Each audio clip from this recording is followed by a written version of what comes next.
Happy Halloween, everyone. It's the big day for witches. I'm wearing my witch hat. I gotta get my point up. There we go. The point was flopping down.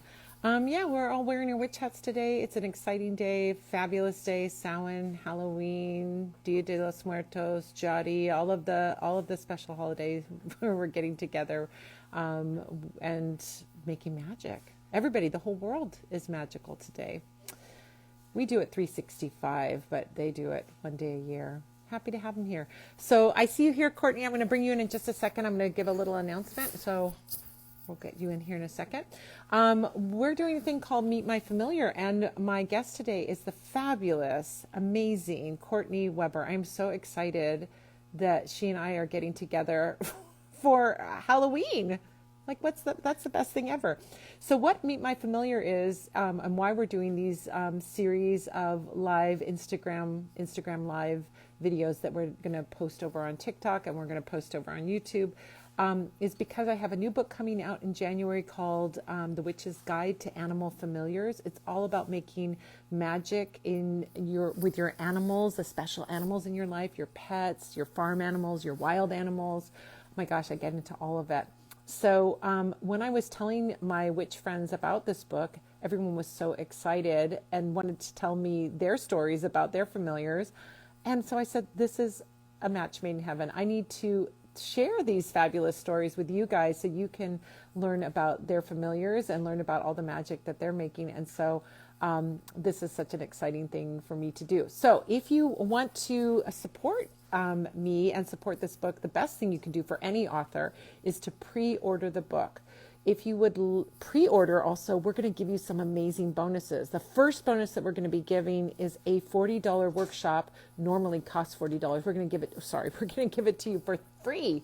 Absolutely free if you pre-order The Witch's Guide to Animal Familiars. So head on over to animalfamiliars.com after you're done here. I'll remind you at the end today, and pre-order the book, and then you'll get that extra special bonus, which is like you're buying a $18 book and getting a $40 workshop.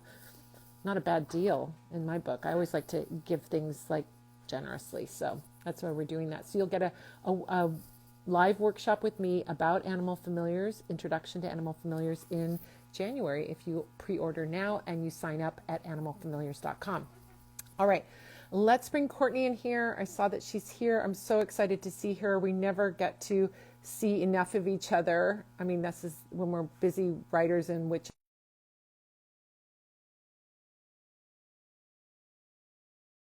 and then I'll tell you all about Courtney if you don't know who she is. And if you don't know who she is, what rock have you been hiding under?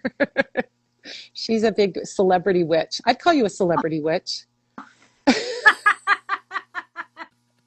You're a celebrity witch. Oops, now I can't hear you. What happened? Oh, now I can hear you. There. Spam risk coming in. Can you hear me now? Yes, I can hear you now. Excellent. Well, let me tell everybody all about you. So today we're meeting with Courtney Weber and talking about her familiar Ichabod, who is a husky shepherd. Oh my God. Oh my Ichabod. God. Hello. Hello. So cute. I follow all of the husky, Instagrams. I I'm do too. It's so fun. I'm obsessed. It's so fun. He's doing his bat pose. He's gonna be a bat for Halloween. My God, he's so cute. Oh my God, you're so cute, Ichabod. I call him the cutest. The majestic derp.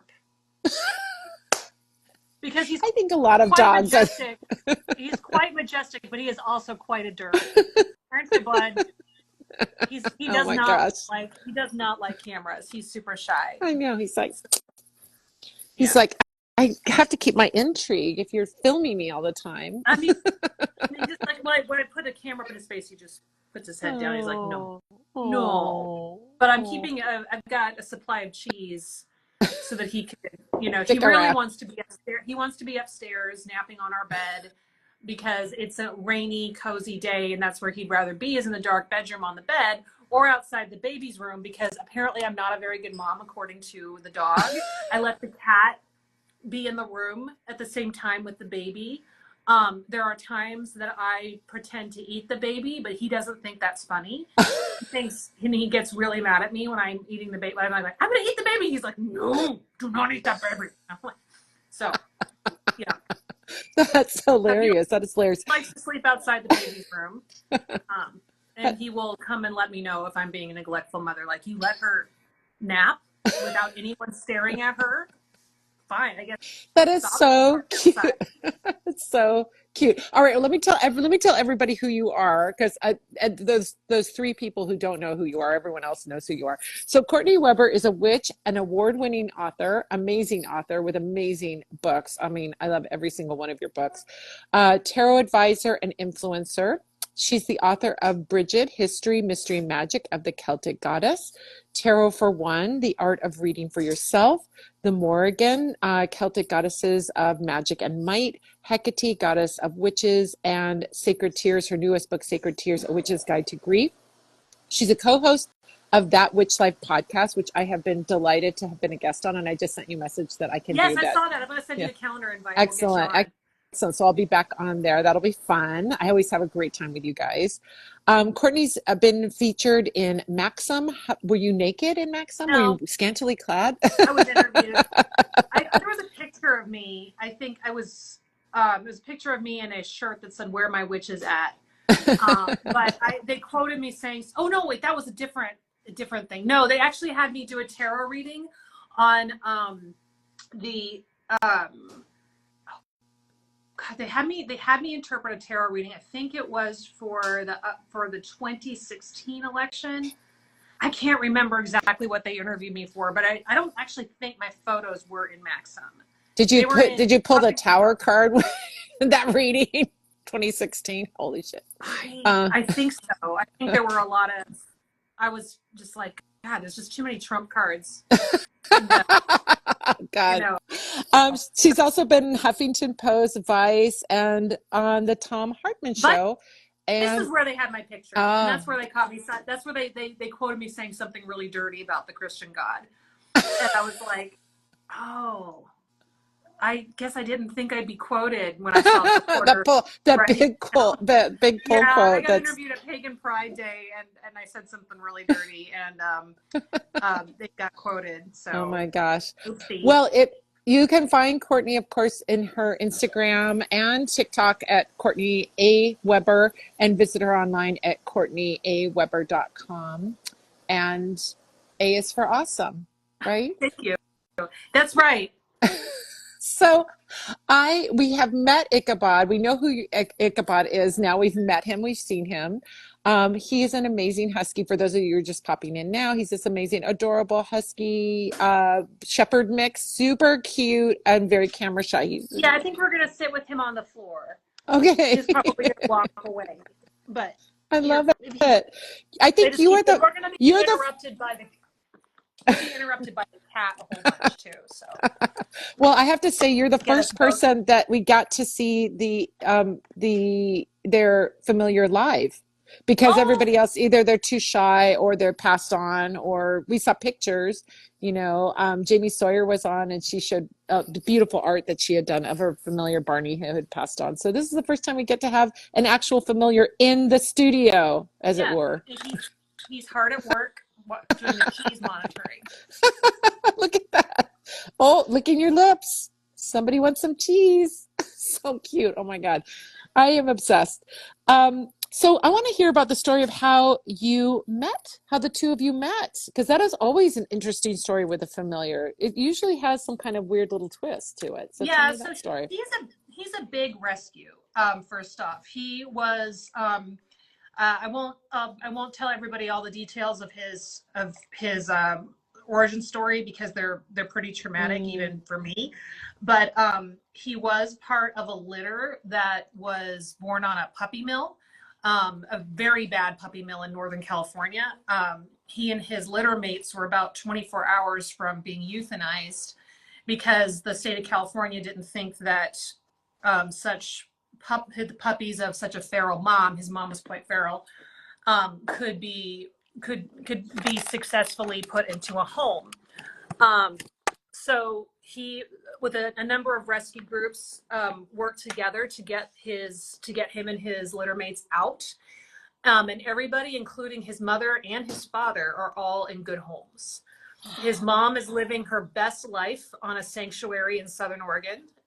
She's still pretty feral from what I last heard. She won't let humans near her, but she has shelter and food and water, and she'll have medical attention if she needs it. And she spends all day running around on a ranch playing with other rescues. So she's living a good life. His dad was adopted by a saint of a man who is dedicated his life to rehabilitating northern breeds. And so his dad lives with probably 10 members of this guy's extended family, including his grandmother, his great grandmother, and a bunch of aunts. And his human bought a king size bed and put it in a spare bedroom, and all the dogs sleep on it together every night. So, yeah. Oh my gosh.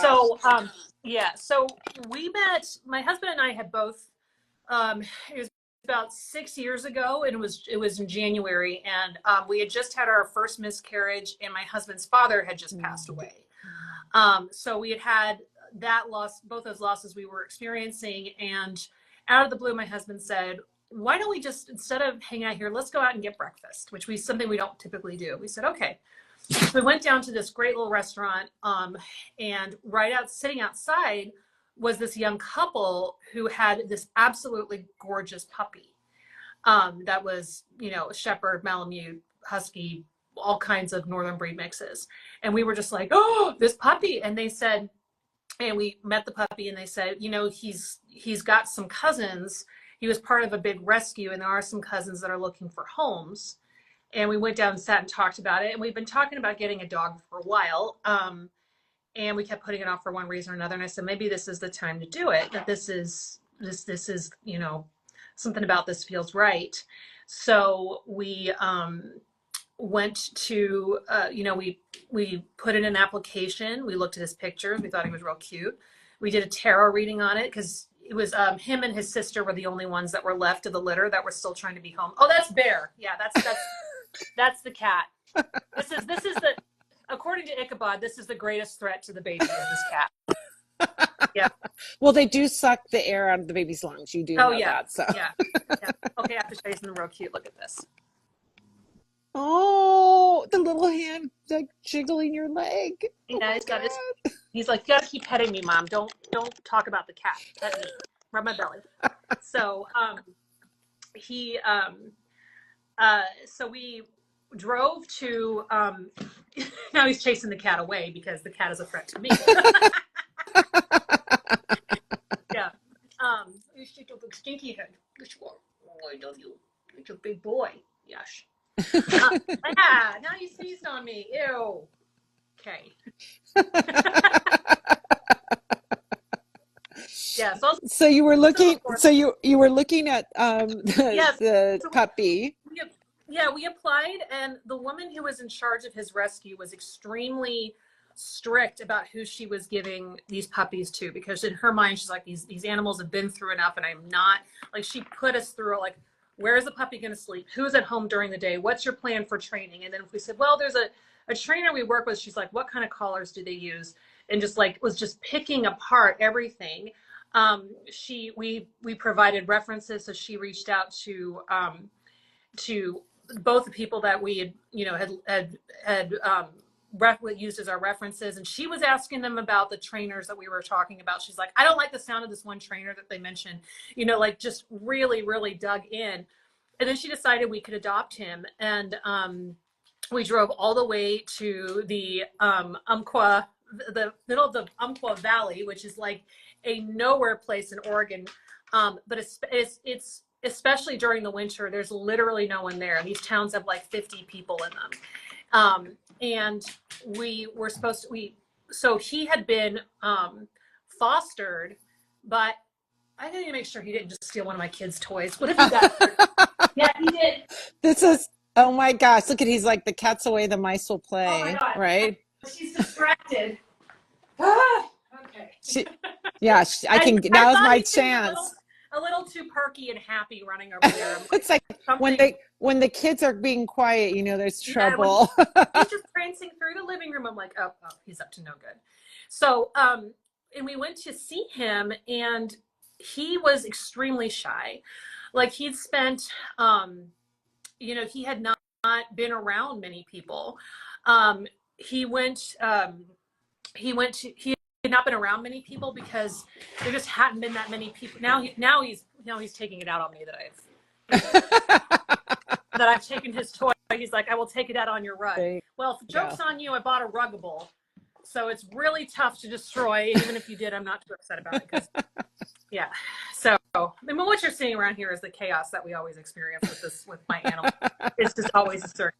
If it's not this, it's the toddler. It's like, but, so he actually was pretty scared of us at first.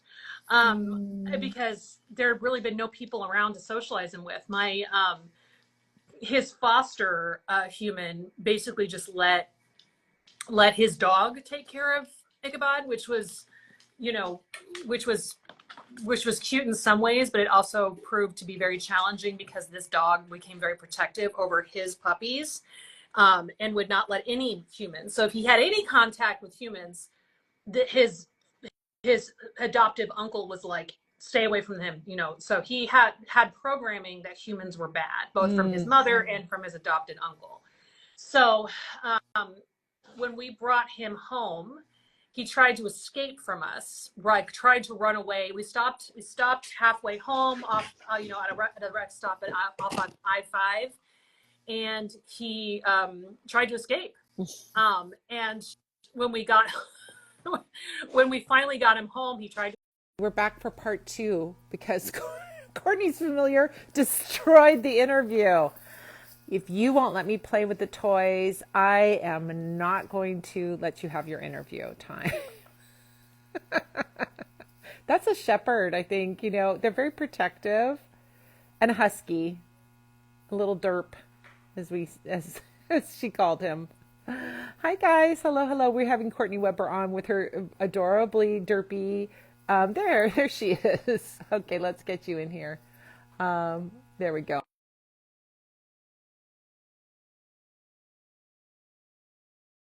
Courtney, you were right. He is derpy. But adorable, lovable. Matt Oren says, I summoned her and call you forth, Courtney Weber. There, it worked. Matt, your spell worked. He knocked my phone off the stand. Oh my God. We're gonna have to put him outside because he's doing work right now. All right. But no, he knocked the phone off my ring light, and it pumped me off. So no, Matt, it was not you. It was the dog. Literally, the dog ruined the assignment. You know what W.C. Field said? W.C. Field says never act. I think I may be attributing to the wrong person, but never act with kids and pets, dogs, and children. He's such They'll a pain in the upstage you. butt. I love him so much, but it's like, it's having he did prepare me for having a kid, being up all hours, destroying things, having just anyway. So I'm back.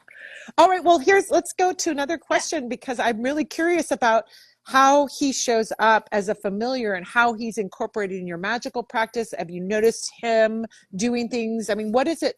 How is he?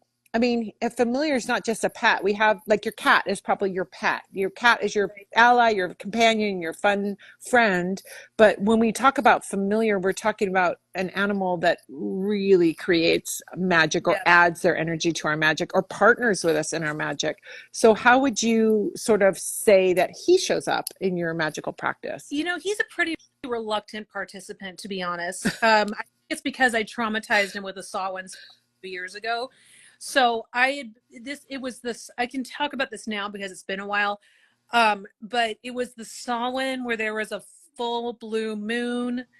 It was a number of years ago. I think it was like 2020 or something. It was a very, very intense night.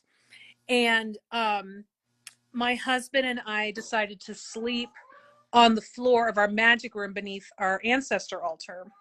We were doing a very powerful ritual that way, and we brought him in with us.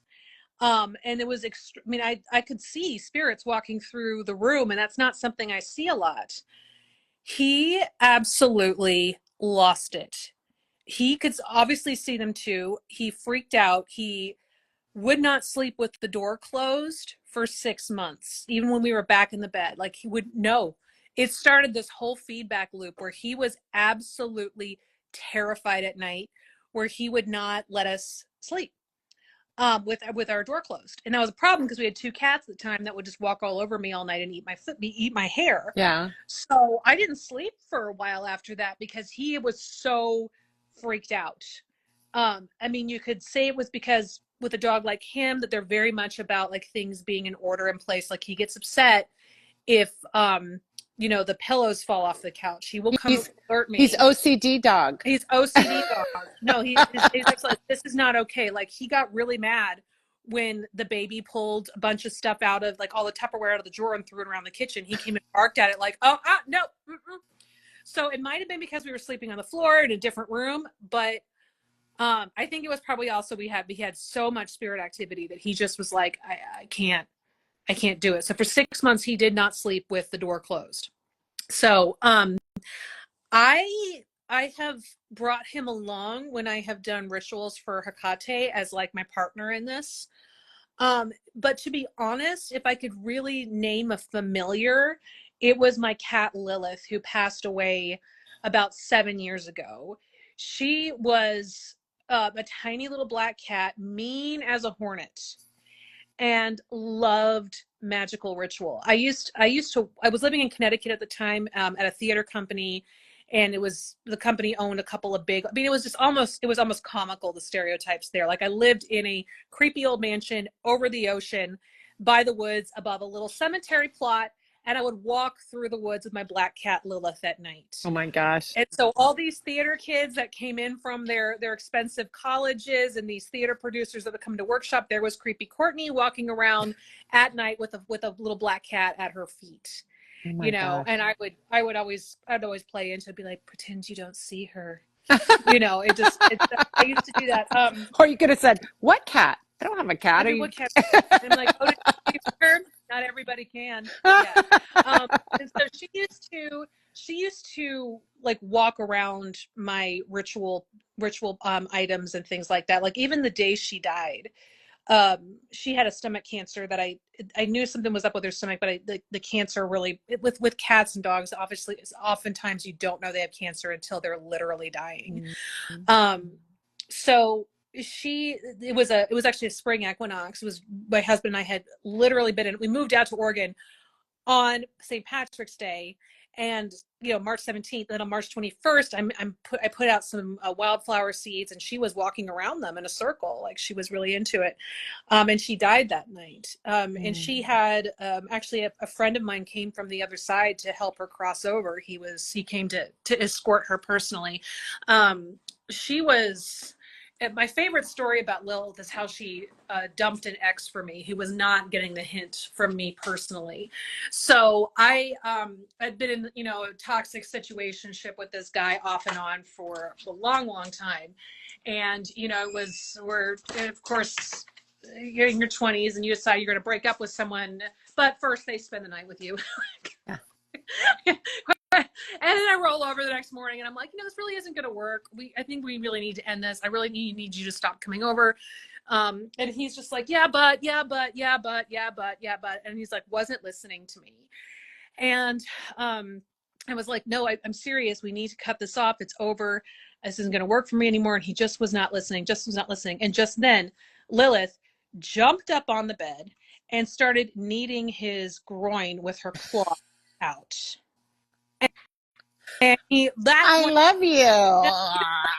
Just stared at him. She's like, did you not hear the lady? And then he was like, okay, fine, I get the message. And he jumped and pushed her off. And right then and she jumped on my lap and she started massaging my pelvis without her claws. So it's like she wanted to make sure that he knew, I know what I'm doing with these claws. I'm taking care of her. You got to go. Yeah. Yeah. Oh my So, gosh. That's a familiar oh, big time. And the fact she that was, she's lending her energy to your gardening and of the magical plants. And oh my gosh, this is what I think is like really the hallmark of a familiar. And I talk about this in the book. They are willing collaborators. So you can try and certainly invite your pets or even try to encourage them. But at the end of the day, are they into it or not? Like, just like kids, yeah, right? My kids, yeah, magic, witchcraft, they could take it or leave it. It's mom's thing. They're not really that interested, although they make candles. I got a kid right over there making candles. But yeah. we can, offer the opportunity to these loved ones, including our animal loved ones, and say, would you like to join me? Make things available to them, but ultimately is their interest or not. And what's wild is that we think of magic. I mean, I would say most modern magicians think of magic as a human activity. But wait, there's animals that participate in our magic, which makes me also think that animals make magic of their own. We just don't know how to identify it. So they want to participate. Some really want to participate in our human magic, but I think there must be animal witchcraft for animals that we don't see, right? Yeah, me, the practice of witchcraft is really getting back into what is so innately human and that we have distanced ourselves from it. Like, so I don't even know that animals are thinking about being magical. That's just what they are. That's just Yeah. what they do. Yeah. They just connect with spirit. I mean, I had a dog growing up whom we had a ghost in our house, and the dog was the first one to alert me to it, and he would just stare up at the corner and start growling at nothing, right? And this was a newer house. It didn't have like, you know, mice or stuff like that, so it was just it wasn't like there was something in the walls, and literally this was it. um but Lilith was incredibly powerful that way. And I'll never forget, like, when and again, her departure was so spiritual too, because the friend who had helped me rescue her, and again, she was also a semi-feral case. He helped me rescue her, and he taught me the basics of taking care of a cat, because I'd never owned one before. And he passed away a couple of years before she did. And the night before she died, I dreamt about him, and all I remember from the dream is that he was telling me something, and I was so angry by whatever he told me. I don't remember what it was.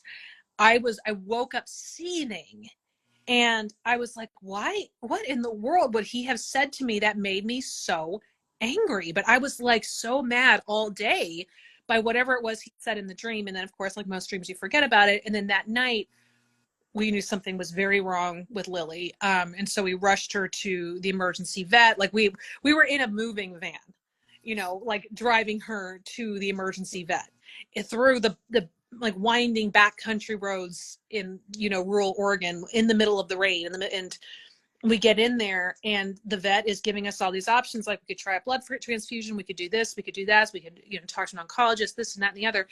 And then all of a sudden I remember that dream that my friend, that Don he had told me something that I did not want to hear. And that's when I knew.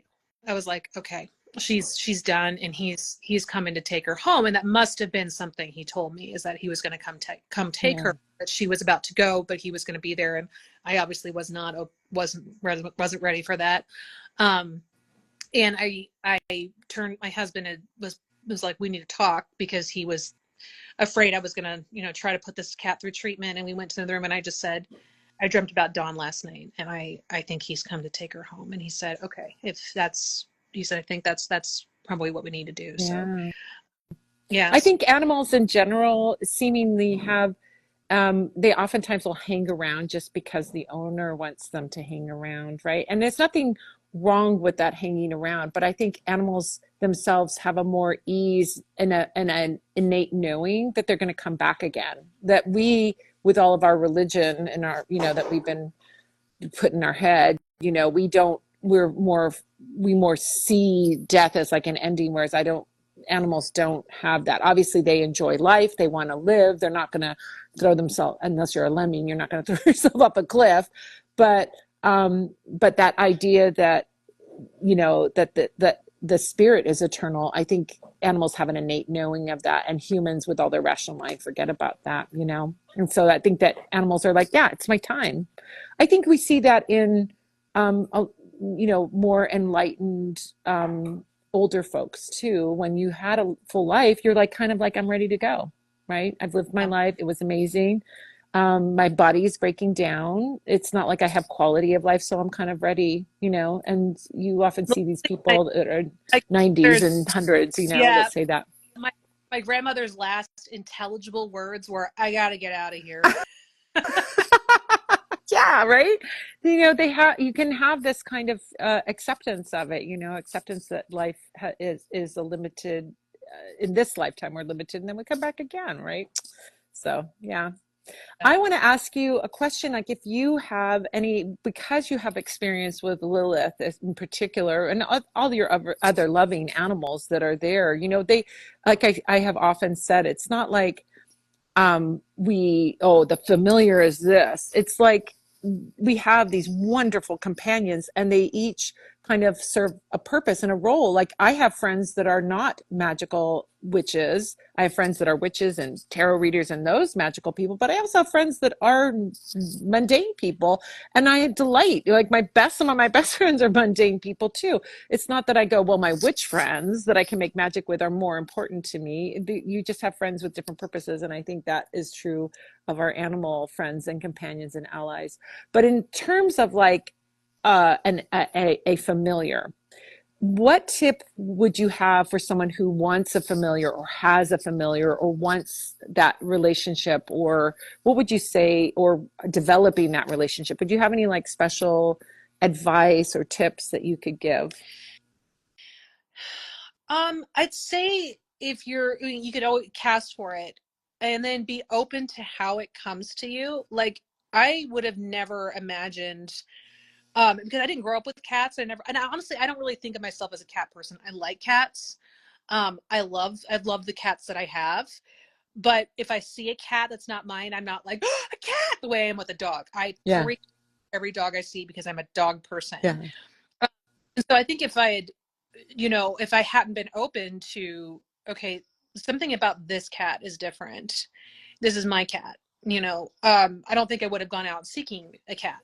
I don't know that I'm going to want another cat after our beloved bear goes, because I'm kind of tired of the nonsense that cats bring. Mm-hmm. But Mm-hmm. that's something we're definitely going to have to fight about, because he is a cat person. Yeah. But but they can come in a lot of different ways, and be open to, maybe an animal comes to, like I just had a really beautiful conversation with Lynn, Mabius, about her doves that she had been very, very attached to, and that she had not, I don't know if that's something that she grew up with and that she was really familiar with bird care, but sometimes it maybe end up being a bird, right? Or that it may not necessarily be a domestic animal, that it could be something that, or even if it's just a series of different, kinds of animals. Like for me, the blue jay is representative of my grandfather. And that's, something that my dad and I have, is that when my grandfather passed away, he went outside to process the loss, and this blue jay sat up there, was yelling at him. And he's like, well, that tracks. That's about right for, and then, I've had that happen. I remember one time I was sitting outside reading some, a book on liberal politics that my grandfather would have said was communist, and I couldn't focus because there was a blue jay yelling at me the whole time. And then, the day my daughter was born, there was a blue jay that sat in the tree right outside my hospital window. And it was so prevalent that the nurses were commenting on, like, that blue jay has been there all day. It's not the same blue jay. Yeah. But it's the spirit of the blue jay is a reminder to me that, my grandfather is present. So I really just say be open to how it presents itself, and don't try to force a specific way on things. And I also think it's important to remember the nature of the animal, because reptiles, they certainly have their own magic, but they don't have a mammalian brain. And so they're not necessarily going to have the attachment to you that you might want. And people always argue, like, they're like, oh, no, my boa constrictor, blah, blah, blah. It's like, a snake is a snake. You could devour its young in front of it and it feels nothing. It's just I not think, a mammal. yeah, it's meeting that wonderful halfway meeting. I just fell in love with a giant tortoise that I met yesterday, and I'm obsessed with him now. I have a picture of me crawling behind. This is my new boyfriend, by the way. Yeah. We have a platonic relationship, but I am completely obsessed with him, and I can't stop thinking about him. Um, I think you want to meet them in that. It's like I think of that um, place of meeting in between, right? It helps you to rewild yourself. It helps them to know that somebody's caring for them, protecting them, and also that they have the desire to connect with you. This tortoise was like so people oriented. I've never met a tortoise that was this. It was like a dog. The woman that owned him called him and he came running as fast as a tortoise can run. It was wild. It was wild. It was such an amazing, magical experience. So I think it is that meeting in the middle that you can't tell a snake to be a human, but you can meet the snake, and it rewilds you to meet the snake on the snake's territory, and Exactly. that's the magical thing. That's what you get into in all of your books with all your dark goddesses. You don't make the dark goddess come over to your place. You meet them in the middle, right? I think. Exactly. Yeah. Absolutely. And also being open to what kind of gifts that the animal is going to bring to you. So for example, um, like I wouldn't necessarily say Ichabod is one who's going to really be interested in ritual magic. Like when ritual is going on, he gets a little antsy and he's just like, I don't know if it's because we're the energy of our body shifts, or because I do think he probably sees energies and ghosts that we don't. But he's like, he also though will show up for people that are experiencing physical or emotional distress. I took him to a support group and we showed up a little late.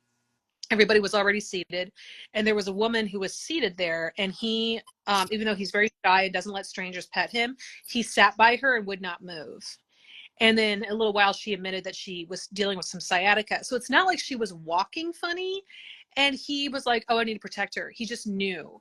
And then later she moved to a different chair to be more comfortable. And he went with her and he sat in front of her and was guarding her. And like, he's like this. And when I went through my second loss, my second miscarriage, and that was one that like really, really rocked me. I had the wailing and the gnashing of teeth moment, and Ichabod came over and literally slapped me with that big paw and was like, oh, like buck it up. No, like he was really worried, and then later he like when my husband came home, he like went and got my husband like, you got to do something about her. She is just not right in the head right now. And Amazing. I wasn't even like the most we imagine, oh, the dog is just going to be like comfort and stuff, but then no, Ichabod was just like, toughen up, love, back to the door. I'm like, get up. He's nipping at me and bumping at me like, get off the floor, stop that fussing, you know how to get back to your work. Oh my gosh, amazing. I love these animal relationships. I love hearing about all of your animals. Thank you so much for coming on here and sharing. There he is, settled down, being super cute. Oh my gosh. I just want to, in that fur, I just want to go like this, right? He has a ring of nemesis around the backyard that he has to defend us from them. But then his buddy Fizgig, Fizgig died actually. It was a Pomeranian. He had a Pomeranian buddy named Fizgig who lived on the other side of the fence, and they used to run back and forth along the fence together. But then Fizgig passed away, and they got a new Pomeranian named Oreo, and it's not the same. And you can tell he's a little confused. He's like, "That's not my buddy," and so he like tries to play with Oreo, and Oreo tries. They don't have the chemistry that he had with Fizgig. Oh my God. Before we wrap up, I have to get home and fix my house for a Halloween party tonight. We all have our Samhain, Halloween, whatever, all of the holiday things that we're doing today. Happy Halloween to everyone. Happy Halloween to you, Courtney. Thank you. Is there anything that you are doing that you want to, or your new book or anything you want to like give a shout out to let people know, and also let people know where they can follow you again? Yeah, so I spend a lot of time here on Instagram. This is a great place to connect with me and to see the stuff that I have going on. Thank you, Matt. Loving you too. Excuse me. So I have I'm doing right now the middle of a 3-part class called Hecate and the Healing Journey. And it's about creating or cultivating a relationship with Hecate as part of your healing journey. So session 2 is coming up on Sunday. And the first session is recorded. So if you book that, you go to CourtneyAWeber.com/events. And if you join the class, you'll get the recording of the first session, and then you can join us for the live session, which is happening Sunday, and then the following Sunday as well. My new book is called Sacred Tears, A Witch's Guide to Grief, and you can get that wherever you get your books. I'm just asking if folks have read it. I'm getting a lot of good feedback from it, to please leave it a rating and review. Just like you were talking about the pre-orders, the rating and reviews, it does. You can't even imagine how much it does for an author. So Yeah. If you enjoy a book, it's such a gift. If you love a book, and I fall in love with books all the time, your books are so amazing, so well written, such beautiful information. It's like you can say thank you to the author by leaving a review. And the review, especially in those like sites where you leave a review, it doesn't have to be you write an article. You can just write a sentence or a couple sentences saying this book was amazing. Find one part that you loved. I love this part about it, so that it helps other people. But the quantity of reviews is what really helps. And it helps. This is, we live in things where algorithm freaking matters, So, we as authors appreciate any of that, because it really, really, really helps. It helps so much. I love that class that you're teaching. This perfect time of year for that, by the way. Such a perfect time of year for really connecting with Hecate. Yes, yes. A really kind group of people, and I'm just so blessed to be part of it. And it's virtual, so people anywhere. And if the time doesn't work for you, you register. You'll get all the recordings of all 3 classes. Oh, wonderful. Wonderful. All right. Well, I want to thank you again, Courtney, for joining me, and thank you to Ichabod for giving us wild entertainment. My next, I love it. He looks so like that fur just makes you want to go like this to him, right? I want to put my fingers in that fur, right? Oh, yeah. I don't know. About a week ago, I gave him a good brushing, and I took a picture of the puff of fur on the carpet next to him. People were like, they thought something was on fire, that it was smoke. Okay, that fur, I talk about in my book what you can do with your fur. So you can keep that fur, and you can craft things out of magical things out of it. You could make a whole another dog probably with all of his fur. Just keep saving it. Yeah, if I send somebody OCD anxiety, Ichabod's got that and then some. So yeah. So anyway, my next Meet My Familiar will be with Gwendolyn of Readings by Gwendolyn, my wonderful, dear, dear friend. And she has an amazing story about her familiar, who I knew very intimately, Roxy, who was the most adorable dog you ever met. And we're going to be doing our live earlier because she's on the East Coast. So we're going to be doing it Saturday at 10 a.m. Pacific, 11 a.m. Mountain, 12 Central, 1 p.m. Eastern time. And if you want to learn how to make magic with your special animals in your life, check out The Witch's Guide to Animal Familiars. It's coming through Hay House in January 2025. And you can pre-order by going to animalfamiliars.com and get a free $40 workshop with me, which is the intro to Animal Familiar Magic. And you can pre-order and pick up that bonus and all the other bonuses we're going to be offering along the way, including the post-release bonuses. So if you do it now, you're going to get all the bonuses. That's why I'm encouraging people to do it now. All right. Thank you so much, Courtney. So great to see you. Love you so much. Talk to you Monday when we have our interview. I'll I know. All right. I'm looking forward to it. I'm going to be on Courtney's podcast along with her wonderful sidekicks. Her coven, her little trio of the witches of Eastwick. I think you have one redhead, one blonde, one brunette, right? Well, almost. I forget what color Hillary's hair is right now. She's kind of iron gray beauty thing. So okay, one redhead, one brunette, one gray. Yeah, witches of Eastwick all the way, baby. I love it. I love it. All right, you guys, thanks for joining us here. Happy Halloween, everyone. Have a great one. Enjoy your holidays. Don't put too many razor blades in the apples, just 1 or 2 apples, Right. Yeah.